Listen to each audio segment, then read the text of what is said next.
Well, I believe that we are recording now. And hello, ladies and gentlemen. Good North Jeffco Tea Party Patriots. Thank you for joining us once again for, boy, this is where it would be great to have a name for the show, wouldn't it? Five Right. questions with the candidates or something. That's a good name. A good name. Okay, let's stick with that until we come up with something maybe a little more official. I don't know. We don't even have a theme song or anything. We're just starting out. But ladies and gentlemen, we are very fortunate today to have visiting with us and who has agreed to answer 5 questions. This is Fred Clifford, who is running to be a state representative in House District number 23. Good to have you with us, Fred. Thank you very much for joining us. It's good to be here. Well, all right. I got to tell you before we get to the questions, I've known you for quite a while, and I think that I probably first met you through the Jefferson County Republican Party. And I believe, you correct me if I'm wrong, I think that you have always been, is it district captain of that district? Area coordinator. Area coordinator. Okay. All right. I stand corrected. And I'm not now. you're not now. Resigned from area coordinator to be a candidate. Okay. Very good. Well, I got to tell you, in all honesty, in my several years of politics as a Republican in Colorado, occasionally it seems like every election cycle we will have that 1 or 2 districts where we just simply can't find a candidate. We can't find a good candidate or bad candidate. We just can't find a candidate. And as is often the case, when that happens, someone will eventually finally say, okay, I'll step up and run. And often people say, well, good, we finally have a candidate. At least that's better than not having a candidate. Right. But I got to tell you, in all honesty, from the heart, every person I have spoken with became aware that you had stepped up in HD 23 and declared your candidacy. Everybody has said, oh, Fred did that? Well, that's great. He would be a great candidate. You know, kind of the party ins and outs here in the county. And I think I will echo that sentiment that I think you would be a good legislator. So I will say on behalf of a lot of people, thank you for stepping up and running. Well, thank you. All right. All right. Maybe I should shut up and let you talk for a little while. What we like to do in these interviews, and by the way, just so the viewers will know, we're going to try to do this first round of interviews with the same 5 questions for every candidate. And in the interest of full disclosure, we have given these candidates these questions ahead of time so that they can give you their very best answer. And so, with that being said, let's start off with a little bit of a bio, I guess, about yourself. Fred, a little about you. Please give a 30 to 45-second biography of yourself, just the highlights. What's your professional history? What's your political experience? Why you decided to run, etc. Okay. Well, I want to preface that by saying, I like to start out by saying it's not about me. Okay. I keep, one of the things I keep saying is I'm not special. Ideas are special. Very good. But I'll go along just for the sake of the argument. So my professional background is that I have been a machinist or a tool maker for most of my life. I've done a few other things from time to time, but I've always come back to that. So I make things. I kind of feel sorry for people, anybody that doesn't get to make things. So I've also done a few other things from time to time that not for a living. You ask about politics. The first campaign I've been involved in as a volunteer was in 2002. So I've basically been walking and calling ever since. And I know we get candidates from time to time that don't really have any experience in it, and they're usually pretty good anyway. But I think some people were happy that we had a candidate that's been doing this. You know, that doesn't mean I understand all aspects of the campaign, but at least I know about walking and calling. So that's the bio. You have absolutely been involved in other candidates' campaigns, and you know the ins and outs of getting on the phone and knocking on doors and so forth and so on.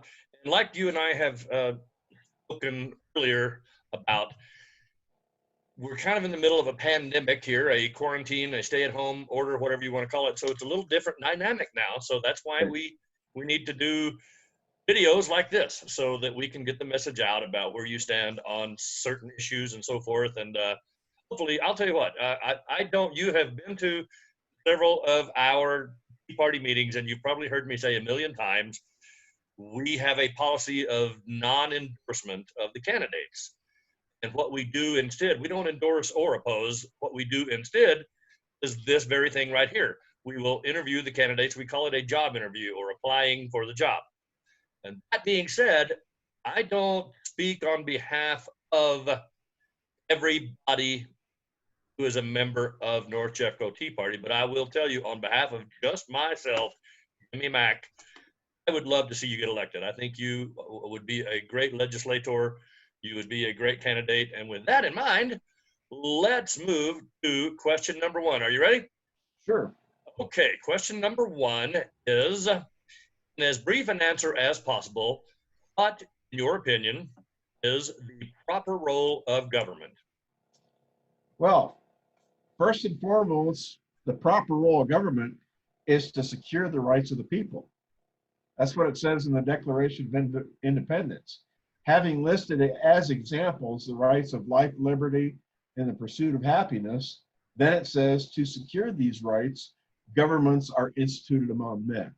So first and foremost, that's the primary role of government, is to secure our rights. Secondly, I would say government can do and should do some of the things that, that we can't do for ourselves. In other words, it makes no sense for government to stick their nose in things that we can do fine just on our own. They mess things up when they get involved with that.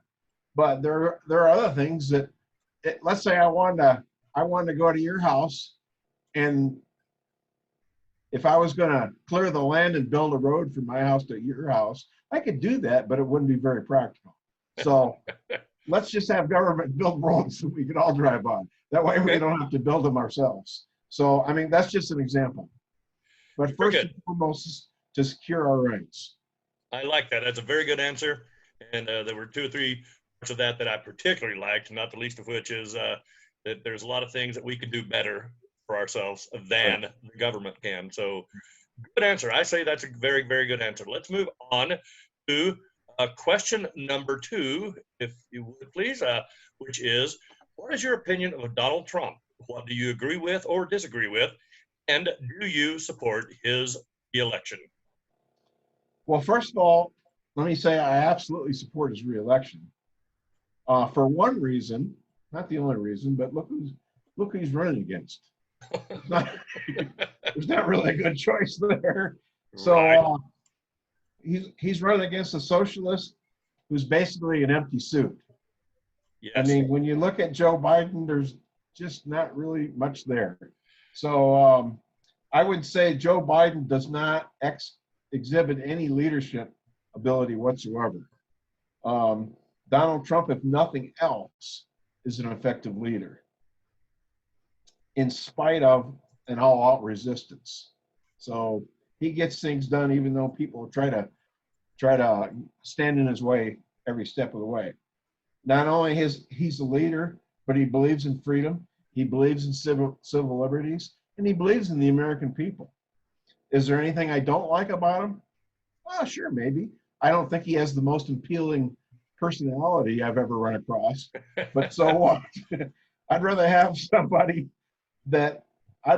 a good leader that's liberty loving any day over somebody with a slick personality. Yes, very, very good answer. And I've asked several candidates this very question because, like I said, we're going to be asking the same questions of a lot of candidates, and this has come up repeatedly on this particular question about Donald Trump. If you talk about Trump and his value as a leader and a president of this nation, you have to first go back just a little bit in history and say, where would we be right now if we had President Hillary Clinton? How bad would our economy be? How bad would she be handling the pandemic? How bad would she handle foreign affairs? And the list goes on and on and on. And you must go a little forward and say, would we like for Trump to stay in control for the next 4 years? Or like you said very well, we want it to be Joe Biden and whoever his running mate is. So I say that's a very good answer. That's a very good answer. So with that in mind, let's move on, if we can, please, to the next question. I believe that is question number 3. Now, Fred, if you were currently serving in the office that you are now running for, if you were a state representative here in Colorado, how would you use your elected position to respond to the COVID-19 pandemic? And what immediate steps would you suggest to get the economy back on track? Well, Jimmy, that's a very good question. And there's no easy answer, obviously. But let me shift gears a little bit first and talk about why rather than how to get the economy back. When you look at risk, you have to take a look at different categories of risk. So you have to have a balanced approach. When I was a financial services representative, it's one of the other things I did for a little while, we would recommend investment products and things like that. And we would talk about with clients and potential clients about the risk factors involved, because there's always risk in investing. But we'd also explain the risk of being too risk averse. In other words, too conservative in your investing. And then you'd bring on the risk of not keeping up with inflation, for instance. So when you look at risk, you have to take out the risk of not being too risk averse. Most middle income people needed to keep their investments in the moderate range rather than too aggressive or too conservative. So with this pandemic, if you completely avoid health risks at the expense of increasing economic risk, it doesn't do much good. For one thing, increasing economic risk that also increases health risks. When you look at suicide, drug and alcohol abuse, and other mental health issues. So also, healthcare costs money, despite what the liberals think. Yes, sir. There is an economic aspect to healthcare. If you destroy the economy, you're destroying the healthcare system as well. Now, as to the how, it would definitely require a balanced approach on the part of citizens and the government. First of all, government should not definitely be too heavy-handed. One size does not fit all. Right. We can kind of come up with our own solutions as well. Why can't, for instance, the so-called non-essential businesses, when they go back to work, why can't they, for instance, implement the same procedures that the essential businesses have been doing all along? So the bottom line is you have to have a balanced approach. I like that answer a lot, and particularly your very last point that you made there. If the quote unquote essential businesses can be allowed to function with, proper precautions, with face mask and whatever, rubber gloves, whatever it takes, then why can't we consider doing that also for churches, for one, and for gathering in the park, whatever. I do understand that when we get back, and I don't want to get on a soapbox here because we'll be here for an hour, but I do understand that getting back to normal is going to be incremental. It's going to take a little while, but I think that the Democrats we've always accused the Democrats of having this policy of never letting a crisis go to waste. Right. And one thing I'll bet you probably heard, as I have a lot from Democrats, particularly elected officials, is that we have to use this opportunity to really promote mail-in ballots. for our elections. And I heard someone else say, you know, if we can go to Walmart, if we can go to a liquor store or a pot shop, why can't we vote in public? You know, I don't like the idea of increasing the likelihood of voter fraud by making it all mail-in ballot. And I kind of got off the topic here, but I say that's a very, very good answer. Fred, let's move on to Let me just add another point. There's Sure. been a couple of states that have really gone over the top. And Yes. I don't want to get into details, but like Tennessee and Minnesota, I'm glad Oh I'm my glad we're goodness. at least not there. So Yeah. Minnesota, you can't buy seeds to grow food. right. You know, I don't understand that. And to me, one of the silliest things is when the actual government will go into a Walmart or a Target and they will literally tape off certain sections that you can't shop from. Because I guess if you shop for those items, those are non-essential items, and then it's dangerous, and you could, you know, get infected or infect someone. But if you shop over here in aisle 7, that's safe and that's fine, you know. So this is truly bringing out some of the nonsense in some of these states, in some of these state governments, and some of the governors. And I think you're right. We should be consider ourselves lucky that we don't live in some of those places, Right. I guess. But anyway, are you ready for whatever question it is? Question 4, I believe. Sure. And that question is, if you could enact any one bill into Colorado law, what would it be? Or conversely, if you could cancel any one existing Colorado law, what would that law be? Well, that's a good question too. And to start out with, I'd like to say that I would much rather cancel an existing law than enact a new one. Very good. Especially after last year. So last year was the session of the Colorado legislature was pretty bad. Not really what you would call constituent friendly. Yes, sir. So if I wanted to pick and there's a lot of things I could choose from, but just for one example, let's talk about the red flag law. Thank you. So one of the problems I have with that is it violated 4 different provisions in the U.S. Constitution, and it violated 3 different provisions in the Colorado Constitution. And that's just if I'm remembering everything. There may be more. So, yes, sir. So 7 different constitutional provisions. And so to me, that's the first thing that comes to my mind. It's unconstitutional. That should settle it, period. Yes. Besides that, it's a very sloppy law. First, that should settle it. So first of all, in that situation, there's no commission of a crime. So they're basing it on something may happen in the future. Well, that could apply to everybody. You know? Right. Exactly. So, exactly. And there's right. been no psychiatric evaluation. So you're going basically by the hearsay of somebody. They may have good intentions. They may have bad intentions. Even if they have good intentions, that doesn't mean they're correct. So, and let me tell you a story that happened to a friend of mine. Now, he didn't own firearms, but some of the same issues still apply. It started out with, he complained to the city of Englewood about his neighbor for some code enforcement thing.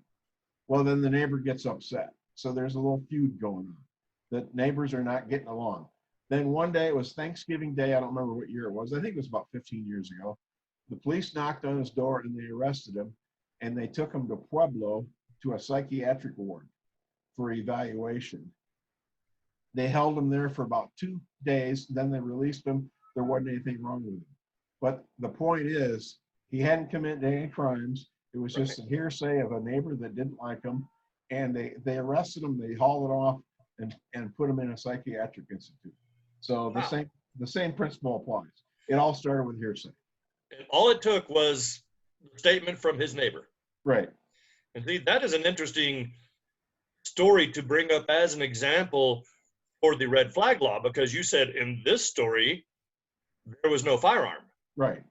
So if this man had been a legal firearms owner, this certainly could have taken a much more tragic turn. But as it is, I think being hauled out of your house and handcuffed and thrown in jail for 2 days is tragic enough, much less if the cops come to your house ready for you to shoot at them, and you're not even expecting them. This is Right. You're absolutely right. As a matter of fact, I think that would, if I were running, the answer you gave is the answer I would give. If I could enact a law or cancel a law, first of all, we've got, yes, great answer, way too many laws.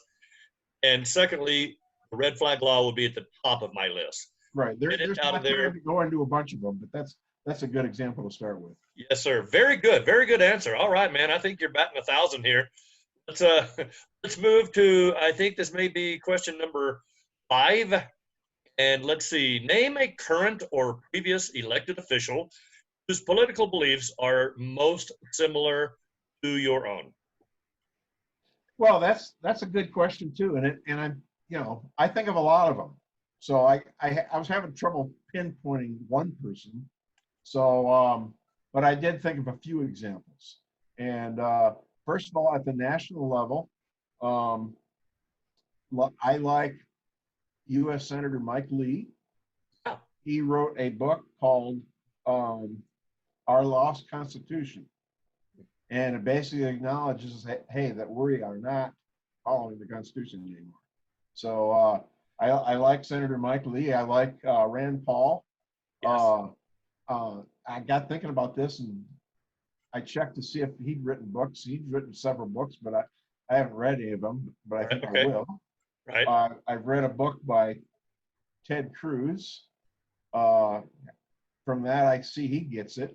Another one whose books I've read is Ben Carson. Now, he's not an elected official, but he's in the cabinet.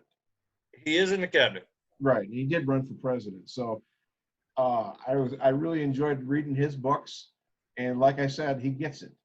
And historically, you can't really compare somebody in this day and time to somebody in another day and time. But I really like, maybe I would call them the pluggers. Okay. George Washington, for example. Yes. In his day and time, he wasn't that much different politically than a lot of people. But right. Back to the leadership skills. His leadership exhibited that he had persistence, and not just as the president, not just as the president of the Constitutional Convention, but as the commander-in-chief. That was an overwhelming challenge that we faced by declaring independence from Great Britain. They probably had the most powerful military in all the world at the time. And what did we have? We just had a bunch of farmers with muskets and with shooting irons, and yeah. But it was the resolve of not only him but other people, and the idea that people wanted to be free and wanted to be independent. And it was not a foregone conclusion. We could have easily lost that thing, but he just kept plugging away and plugging away. Absolutely right. You are singing my song right there, Fred. I love that. That's very well stated. And we take it for granted sometimes that, we just go about our daily lives here in America, and we think, well, this is how it's always been. Of course, we have liberty and freedom and constitutional rights. Well, no, it hasn't always been that way. They were fought for and paid for in blood and lives. And George Washington, and several others, the pluggers, as you say, they laid their lives on the line, and they didn't know how this was going to come out. And and thank God that they did deliver us to a republic. And as the saying goes, if we can keep it, Right. So I think that's a very good answer. Now, what I would like to do, Fred, is let you wrap things up by giving what we have called in politics elevator speech. And for people watching that don't understand that term, what the elevator speech is, well, it's pretty much what it sounds like. You get on the elevator with someone, you strike up a conversation, and it doesn't have to be an elevator, it could be anywhere, and you come in contact with someone who turns out to be in your district, and they don't know much about you, and you've got about 30, 45 seconds before the elevator doors open and you both go your separate ways to convince this person why they should cast their vote for you. And if you would please, before you get started, let me see if I'm leaving anything out here. Before you get started, I would like to remind you uh, to let people know how they can contact you, how they can contribute to your campaign. Campaigns really do cost money, and how they can help any other way with your campaign. Maybe they can make some phone calls. Maybe they can do one of these video conferences and invite their friends who maybe didn't get a chance to look at this one to get to know you better. If someone sees this and decides, I like Fred, I think he deserves our vote, there's got to be several ways they can help your campaign, and I would like for you to explain that, if you would please, and give us your website and so forth.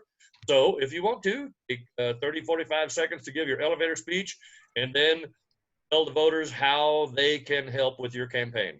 Okay, well put. First of all, let me just tell you, I am running for 3 main reasons. They're not the only reasons, but there's 3 main reasons. The first one is liberty. And you've probably heard me say this before, but it's the idea that you can run your own life far better than the government can run it for you.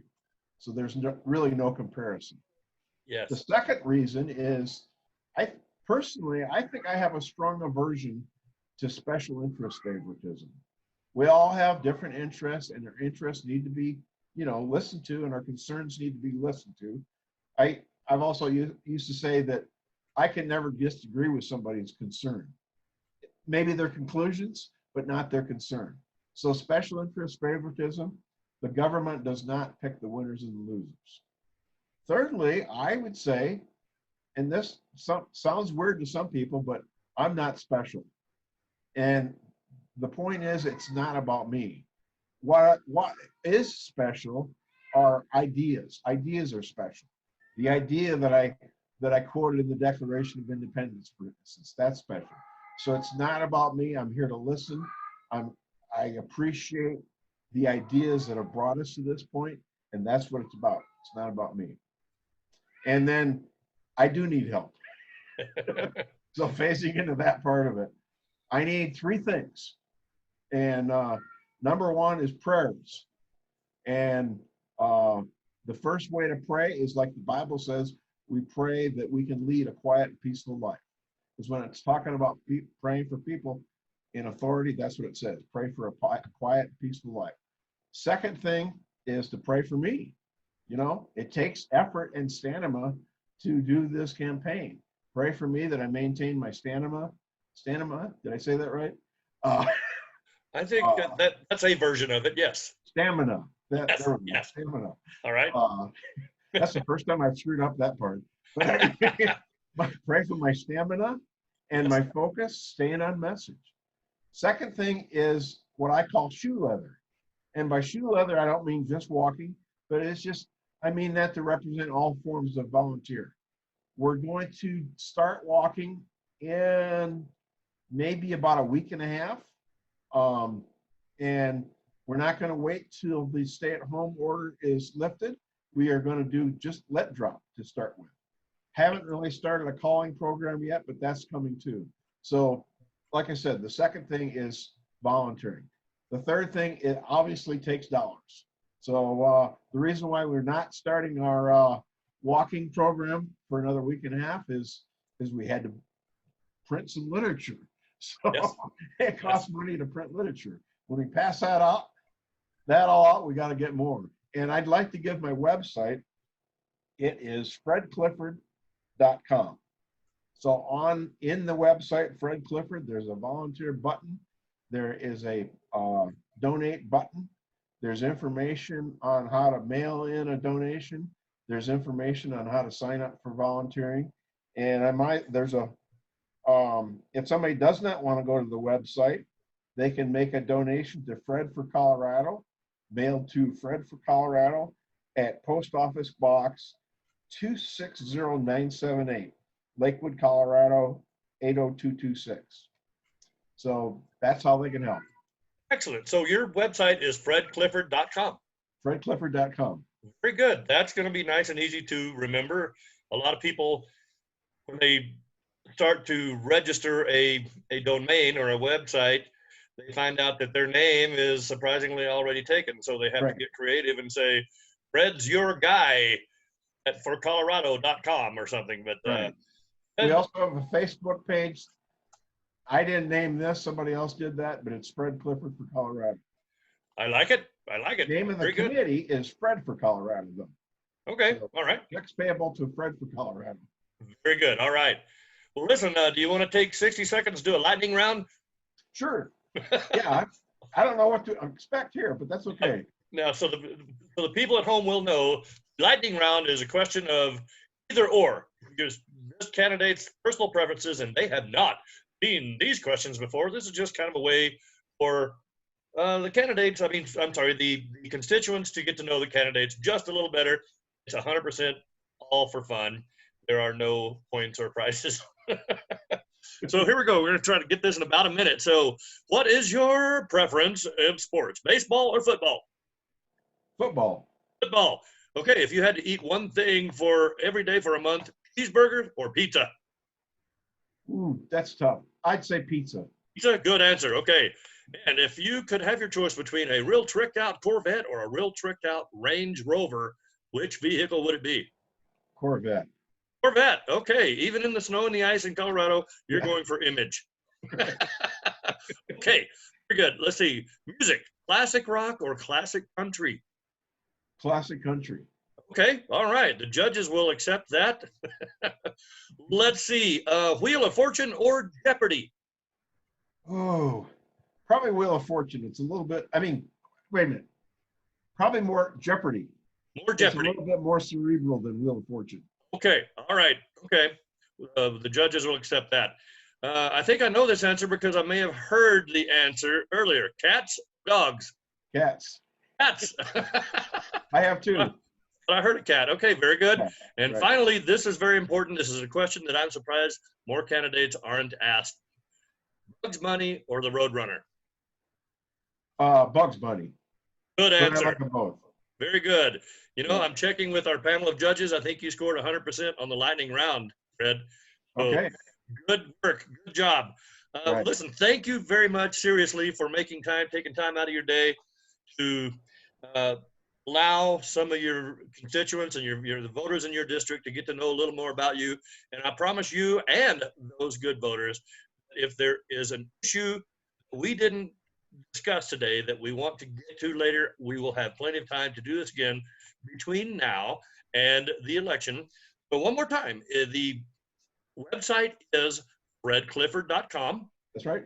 And anything else that you want to mention one last time that we may have covered already, but you want to just make sure that people get it? Prayer, shoe leather, dollars. Excellent. That is a fantastic platform. All right. Well, you've definitely got my prayers, and I'd love to see you get elected. And we look forward to talking to you again. So thank you very much for coming and doing a virtual Tea Party meeting interview with us, Fred Clifford. And I wish you the best, and we'll talk to you again soon, okay? All right. Thanks, Jimmy. All right. Take care, my friend. All right. Bye for now.